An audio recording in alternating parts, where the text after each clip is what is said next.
வணக்கங்க, என் பேர் ரமேஷ். நான் ஒரு பிடெக் கெமிக்கல் இன்ஜினியரிங் பட்டதாரி. ஒரு கம்பெனியில் கெமிக்கல் இன்ஜினியராக வேலை பார்த்துட்டு இருந்தேன்.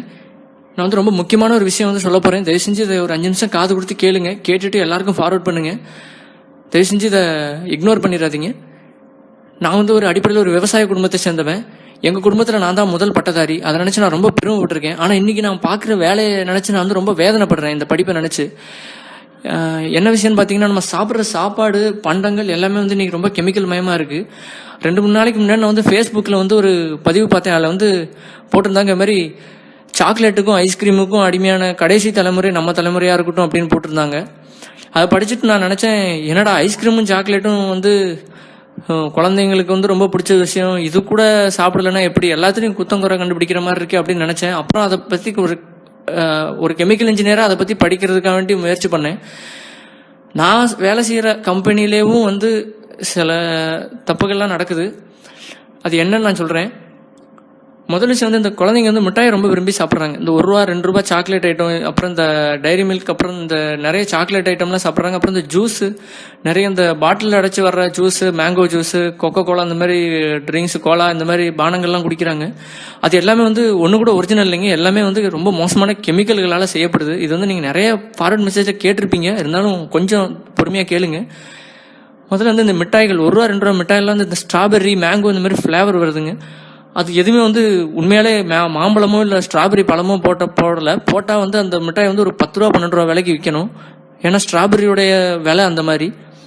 ஆனால் அதுக்கு பதிலாக என்ன பண்ணுறாங்க அப்படின்னு பார்த்தீங்கன்னா, இந்த கிளைசிடேல், டைமித்தில் பாலிசிலாக்சன் அப்படின்னு சில கெமிக்கல்லாம் இருக்குது. அந்த மாதிரி கெமிக்கல்கள் யூஸ் பண்ணுறாங்க. அதுக்கப்புறம் இந்த பீவர்னு ஒரு மிருகம் இருக்குது. அந்த விலங்குடைய சிறுநீர் பை, அந்த பையிலிருந்து எடுக்கப்படுற ஒரு மோசமான ஒரு கெமிக்கல். அந்த கெமிக்கல் மூலமாக எடுத்து அதை கெஸ்டோரியம் அப்படின்னு பேர். அது நம்மளோட பர்ஃப்யூம்ல இருந்து நம்மளுடைய சாப்பாடு இந்த மிட்டாயிலெல்லாம் சேர்க்குறாங்க. ரொம்ப மோசமான ஒரு விஷயம் அது.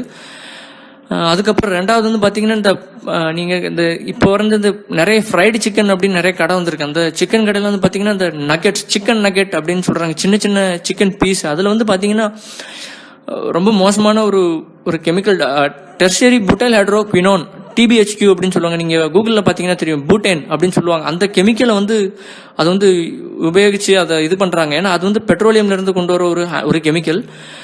அதுக்கப்புறம் பார்த்தீங்கன்னா, நம்ம சாப்பிட்ற இந்த ஐஸ்கிரீம், முக்கியமான விஷயம் நான் சொல்லணும்னு நினச்சது இதுதான். ஏன்னா ஐஸ்கிரீம் குழந்தைங்களோட ரொம்ப ஃபேவரட்டான ஒரு உணவாக இருக்குது. நிறைய குழந்தைங்க ஐஸ்கிரீம் சாப்பிட்றாங்க. ஐஸ்கிரீமுக்கு அடிமையாக இருக்கவங்க நிறைய பேர் இருக்காங்க.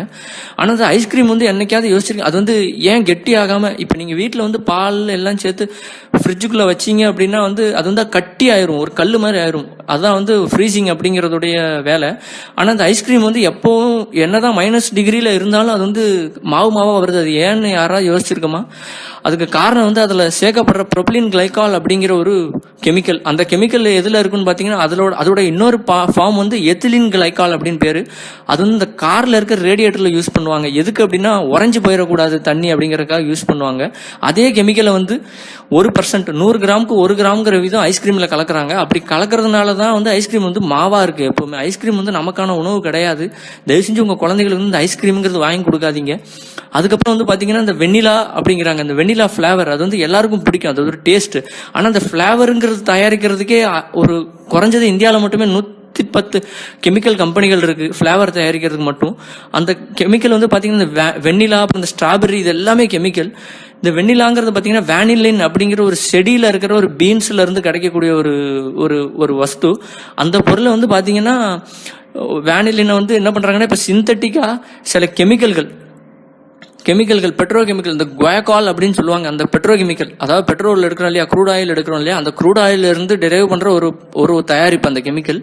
அந்த கெமிக்கலை நல்லா ப்ராசஸ் பண்ணி அதுலேருந்து வர்றது தான் வேனிலின் அப்படிங்கிறது. உண்மையான வேனிலின் ரொம்பவும் காஸ்ட்லியான, இந்த குங்குமப்பூ மாதிரி ஒரு தாவரம் அது. ஏன்னா அது இந்த மடகாஸ்கர், அப்புறம் தென்மேற்கு ஆசியா கண்டங்களில் சில நாடுகளில் மட்டும்தான் அது விளையுது. அந்த வெனிலினை வச்சு நம்ம வெண்ணிலா தயாரித்தோம் அப்படின்னா பார்த்தீங்கன்னா, அது கிட்டத்தட்ட ஒரு கிலோ 10,000 ரூபாயிலேருந்து 16,000 ரூபாய் விலை வரைக்கும் உண்டு. ஆனால் இந்த சைனாலேருந்து சிந்தட்டிக்கான வேனிலின் தயாரித்து கொடுக்குறாங்க. அந்த வேனிலின் பார்த்தீங்கன்னா 1 கிலோ 300 ரூபாய்க்கு தராங்க. அதை தான் வந்து இந்தியாவில் இருக்க பெரும்பாலான ஐஸ்கிரீம் கம்பெனிகள் வாங்கி ப்ராசஸ் பண்ணி தங்களோட ஐஸ்கிரீமில் சேர்த்து விற்கிறாங்க.